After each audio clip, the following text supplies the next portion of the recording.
Finita la luna di miele, il rapporto si interrompe bruscamente e rovinosamente. Marco Zambuto dà il ben servito a Piero Macedonio. Il sindaco di Agrigento si è sentito tradito dal presidente provinciale del movimento che in vista delle regionali ha deciso di scaricare l'UDC, di cui Zambuto è dirigente regionale, per allearsi con il PDL di Alfano.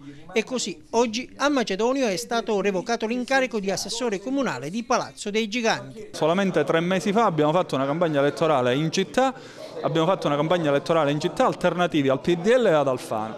Oggi, quando vedo che alcuni amici fanno scelte che vanno in quella direzione, è chiaro che c'è qualche cosa che stona. Di questa scelta lei ne ha parlato con Macedonio e Gallo? Guardi, è stato nelle cose prendere atto della scelta che alcuni amici facevano, che io non condivido da un lato, e dall'altro il gruppo consiliare che esce fuori e dice noi intendiamo continuare questo rapporto e soprattutto questo percorso, quindi mi pare che ci fosse ben poco da parlare. Macedonio fuori allora dalla giunta, ma non il patto per il territorio. Il gruppo consiliare, disconoscendo la linea dei leaders, è rimasto fedele all'UDC e a Zambuto e così è stato premiato con 2 poltrone assessoriali. Il secondo posto era stato lasciato libero da Giovanni Sciacca. Ecco i 2 nuovi assessori, il capogruppo di Aula Sollano Francesco Messina e il consigliere comunale Michele Mallia. Non li riconoscete più come leader?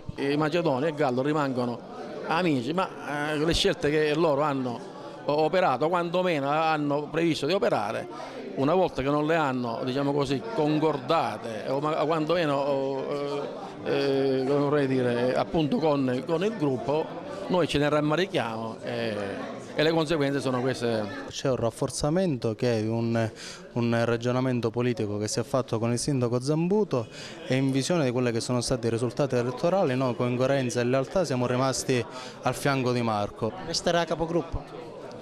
In questo momento sì, certo.